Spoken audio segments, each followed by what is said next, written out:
Amen. Sige. Mag-first muna tayo. Kakain muna tayo sa Okay. Asan yung Okay. So, yun po.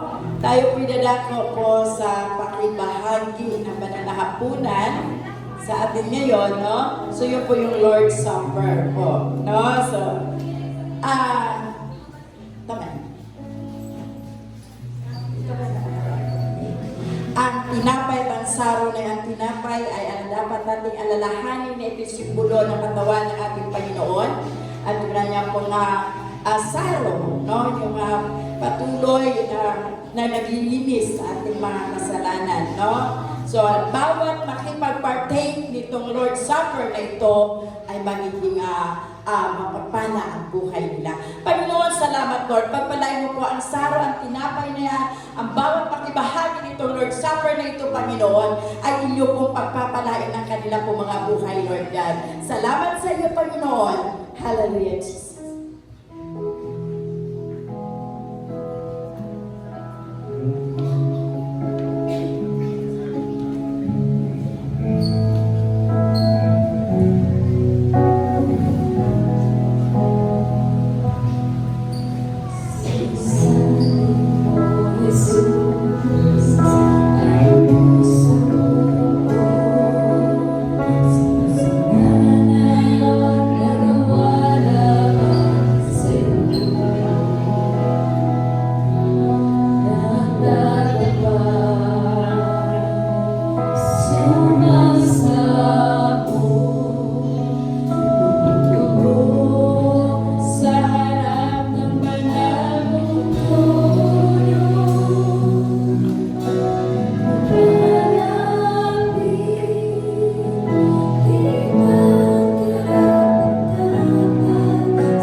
Sabi po dito sa unang Korinto 11:27, kaya ang sino mang kumakain ng tinapay at umiinom sa kupa ng Panginoon, sa paraang di nararapat ay nagkakasala sa katawan at dugo ng Panginoon. Kaya dapat siya sa atin ng tao ang kanyang sarili bago siya kumain ng tinapay at uminom sa kupa. Sapagkat ang sino mang kumakain at umiinom nang hindi kinikilala ang kahalagahan ng katawan ng Panginoon, ay kumakain at umiinom sa kahatulan laban sa kanyang sarili. Kaya nga po, bago tayo kumain ng tinapay at saro, hayaan mo na natin patuloy siya sa atin ng Diyos ang ating mga puso para tayong lahat ay maging karapat-dapat na makibahagi nitong banal na hapunan. Kaya muli siya sa atin mga ating puso. Ang puso ko sa kasalanan nagawa laban sa'yo, nagatapat sumasamo, tumulong sa harap ng galawang trono, lumalapit, di marapat-dapat sa kapatanan mo. Pagkaway na pagkawalan sa'yo ay nakakatko ang Jesus. Sabi po ng verse 23, sapagkat ito ang turo na tinanggap ko mula sa Panginoon, ibinigay ko naman sa inyo. Nung gabing siya ay pinagkanulo, ang Panginoong Jesus ay dumampot ng tinapay. Ang Panginoon ay dumampot ng tinapay, nagpasalamat at pinagpira-piraso yun at sinabi, taas natin ang tinapay, ito ang aking katawan na inihandog para sa inyo. Gawin ninyo ito bilang pag-alaala sa akin. Kainin po natin ang tinapay. Salamat sa iyo, Panginoon.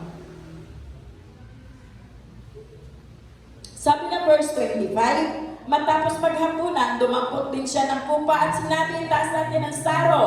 Ang kupang ito ang bagong tipan na pinagtitibay ng aking dugo. Tuwing inumin ninyo ito, gawin ninyo bilang pag-alaala sa akin. Inumin po natin ang saro na ito. Salamat sa iyo, Panginoon. At sabay-sabay natin bigkasin si Kristo'y namatay, si Kristo'y nabuhay, at siya'y babalik sa wakas ng panahon. Maraming salamat po sa ating lahat. Magandang tanghali.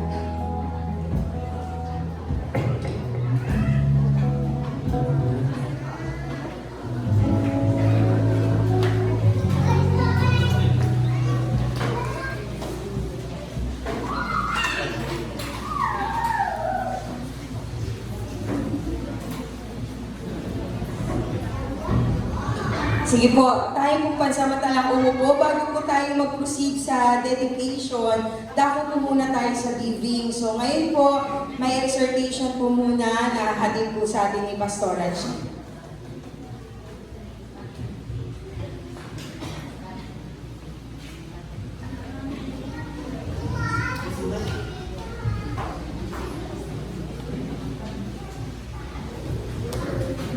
Sige po, bago po tayo sa ating pagbubuslo, meron po tayo babasahin yung verse para sa pagbibigay. Sabi po ng Luke chapter 6 verse 38, magbigay kayo at bibigyan kayo ng Diyos, gustong takal, siksik, liglig at umaapaw pa ang ibibigay sa inyo sapagkat ang takalang ginamit ninyo sa iba ay siya rin gagamitin ng Diyos sa inyo. Sinasabi po bilang mga tagasunod ng ating Panginoong Hesukristo, ito po ay isang prinsipyo ng pag-ibig na kailangan tayong magbigay sa mga nangangailangan. At dito, lahat tayo ay susukatin ng Diyos mismo sa ating pagbibigay. Bilang ganti ay ibabalik sa atin ang sukatan nito ng pagpapala at kaloob sa ating tinanggap at maging kasukat sa ating tinanggap ay magbibigay ito sa atin ng pagpapala sa Panginoon. Kaya salamat sa salita ng Panginoon sa umaga na to, tayo na po ay magbigay.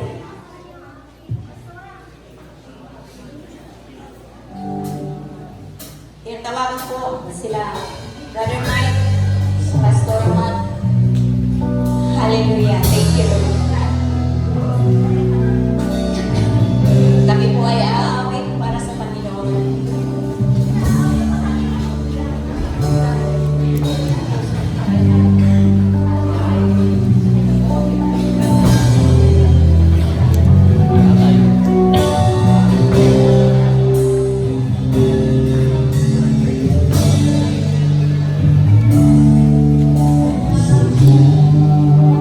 Hallelujah.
Daluyan ng pag-asa kung kailangan hinahon.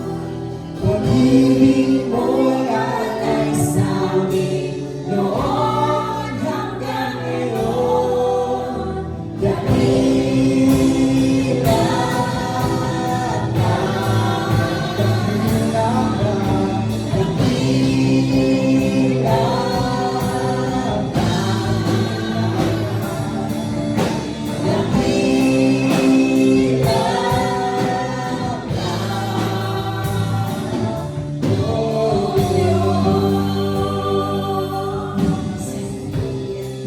Thank you, Lord.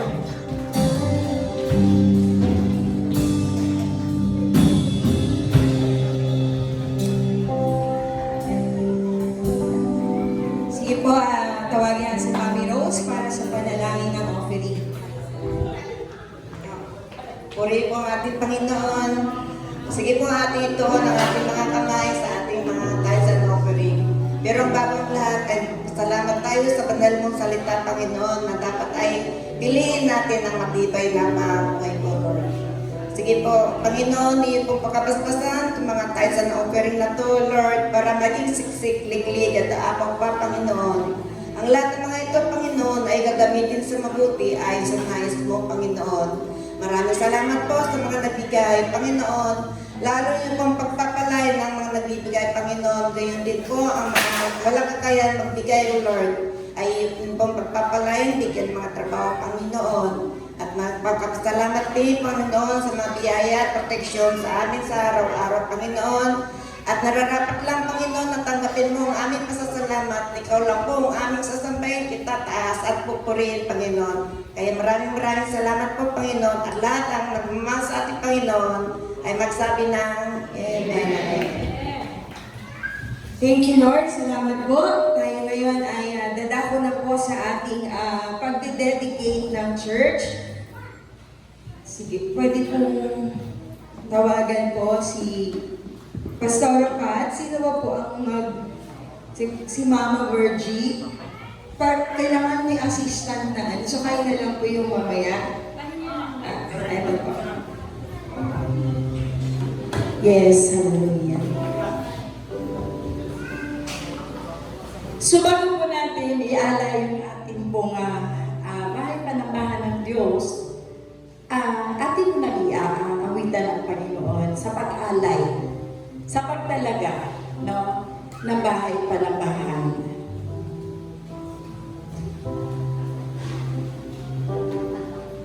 Ano ba?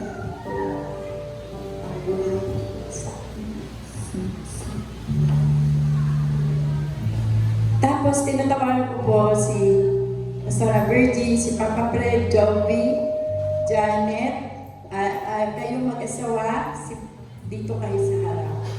Kasi kayo yung ginamit na nagiging daluyan para sa pagtapos ng ating bahay panambahan. Na ngayon po ay ating pong iaalay bilang pasasalamat natin sa Diyos, no? At sa biyaya lamang ng Diyos, narinig naman natin, nakita natin ang sitwasyon na sabi nga, kapag sa Panginoon, hindi pwedeng walang pera. Amen. Kaya sige po, sila yung totoong ginamit ng Diyos na daluyan. Kumarap po kayo doon muna sa kongregasyon. No? So, pakilala ang ating pamilya ni ating senior pastor.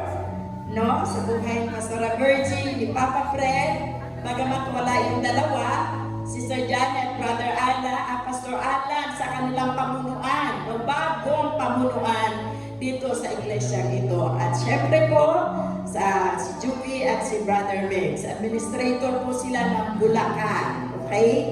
So ngayon po, tayo po yung mag-isa, at tayo lahat ay mag-witness tayo sa pagtalaga natin, sa pag-alay natin bilang pasasalamat sa bahay panambahan ng ating Panginoon. Tayo na yung mawit sa Diyos.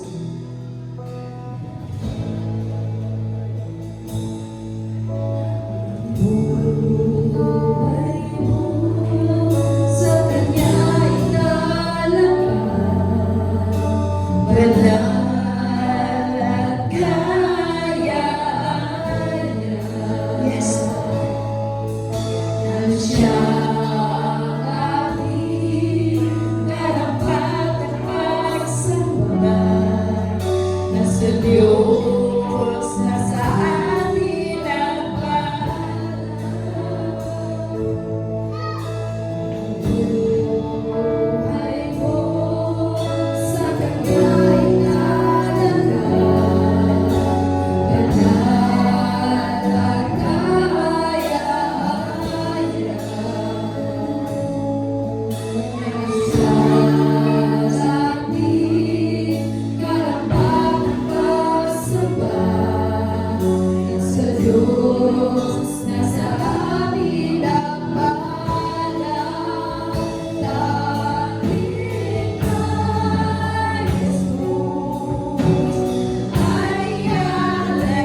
Yes, Lord, salamat sa mga buhay na ginamit mo, Panginoon, para mabuo, Panginoon.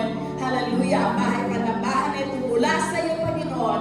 Itinalog ko sa pamilyang ito, Panginoon, na sila yung ginamit bilang channel of blessing, Panginoon, para, Lord, na mabuo ang bahay panambahan na ito, Lord, na ang araw na ito, ang oras na ito, Lord God, ay itinakda mo, Panginoon, para maialay namin bilang pasasalamat namin sa iyong kabutihan, sa iyong kadakilaan, sapagkat ikaw, O Diyos, ang dakila namin tagapag-provide, Panginoon. Kapagpalain mo ang buhay, Pastor Virgie, ni Papa Fred, Sir Janet, Pastor Alan, Sir Judy, Brother Mix. At in behalf po sa kanila po mga local pastors, kami po nagpupuri at nagpapasalamat sa iyo sa mga oras na ito. Kaya naman po tayo po dumabasahin lang po natin ang salita ng Panginoon.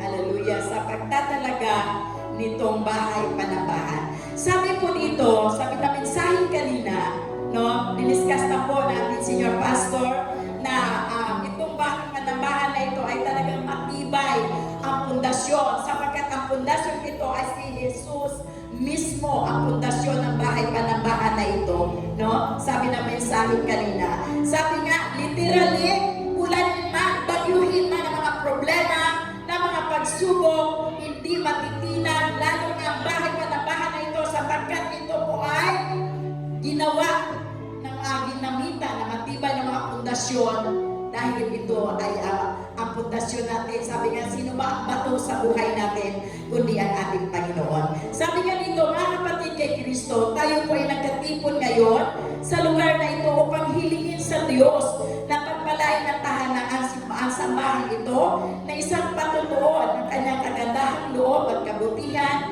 Ang sambahan ay hindi lamang isang sambahan, higit pa rito ay isang simbolo ng pagmamahal ng Diyos sa atin, sa buhay natin. Kaya ang mensahe kanina at mensahe natin ngayon ay talagang walang ibang matibay na pundasyon kundi ang ating Panginoon. Sige po, lahat nandito, so sila po ang ating pong pwede po humarap po kayo dito.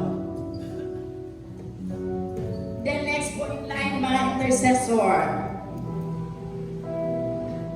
Palay ng buhay.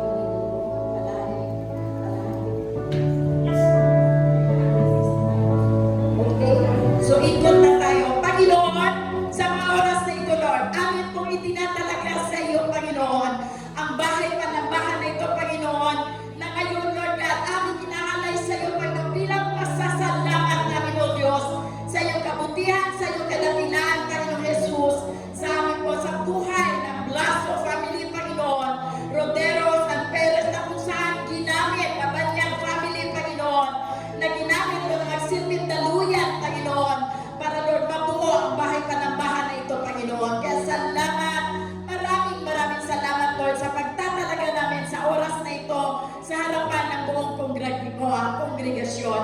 Tinatawagan ko po ang lahat ng mga intercessory bilang katuwang sa paghandog ng bahay panambahan na ito. Hallelujah!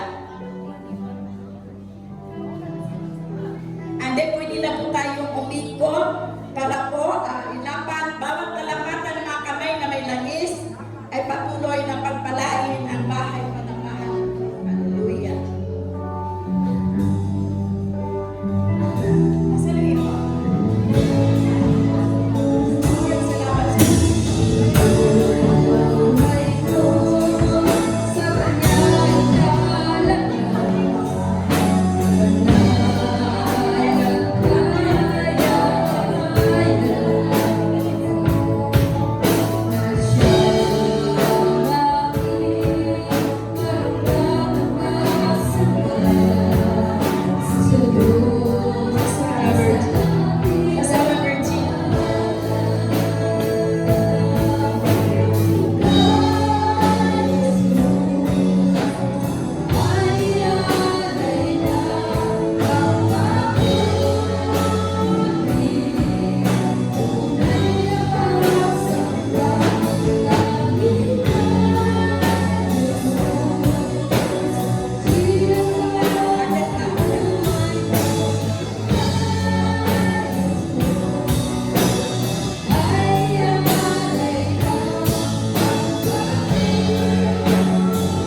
salamat sa lahat ng mga tao na nangangarap para dito kahit hindi na namin sila kasama.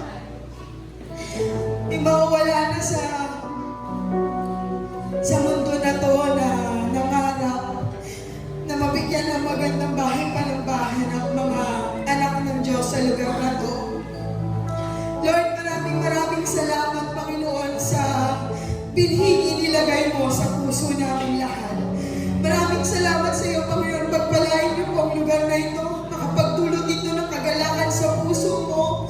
Ang lahat ng mga taong pumunta at pumasok sa lugar na ito, Panginoon, panalangin namin babago ang mga buhay para sa karangalan mo, O God. Lord, gamitin niyo po ang lugar na ito, Panginoon, na maraming pang taong makakilala sa iyo, Panginoon.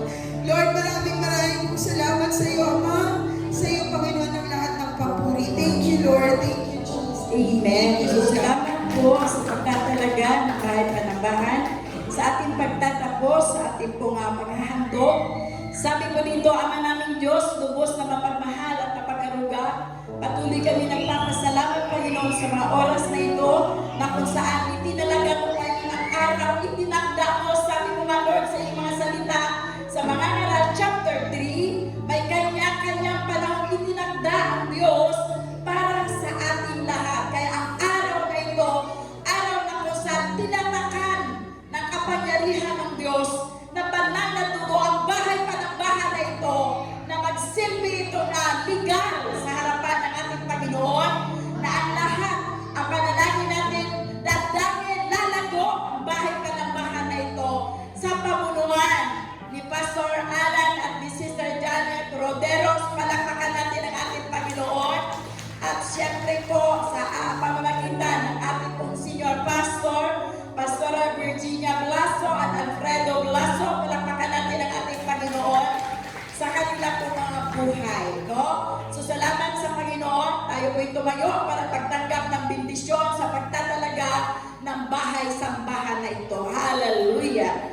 Sabi po dito sa kanya na makakagawa ng higit pa kaysa maaari nating hilingin at isipin sa pamamagitan ng kanyang kapangyarihan, tumikilos sa atin sa kanya nawa ang kaluwalhatian sa pamamagitan ng Iglesia at ni Kristo Jesus sa lahat ng salinlahi magpakailan-kailan pa man, sa pangalan ng Ama, ng Anak at ng Diyos Espiritu Santo. Say Amen. Magandang tanghali po sa ating lahat. Salamat sa pagtatalaga ng iglesia nito. Sino po mag-bendisyon po? Bendisyon lang po ako ng lahat.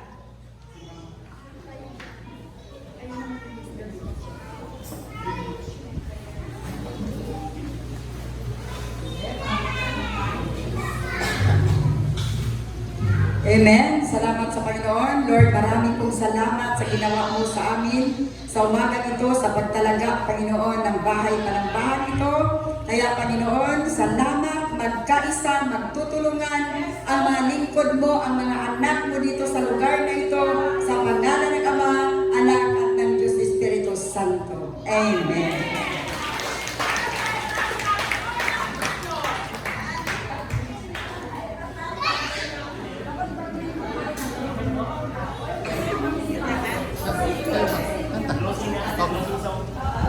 Tapos na.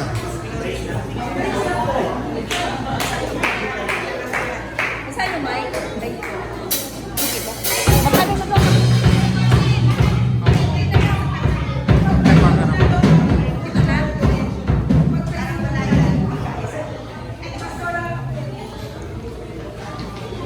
Sige po, tayo pong lahat ay manalangin sa ating pagkain. Thank you, Lord. Hallelujah. Purihin ka, Panginoon, sa mga pagkain na inihanda mo, Panginoon. Salamat sa mga kamay na gumagawa, Panginoon. At ang panalangin namin, pakabasbasan mo, Lord, at pakalinisin mo na magsilbi itong kalakasang pisikal, kalakasang espiritual. Pagpalain mo po ang lahat ng mga pagkain. Ito po ang aming samo at panalangin sa pangalan ni Jesus. Amen.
Thank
you.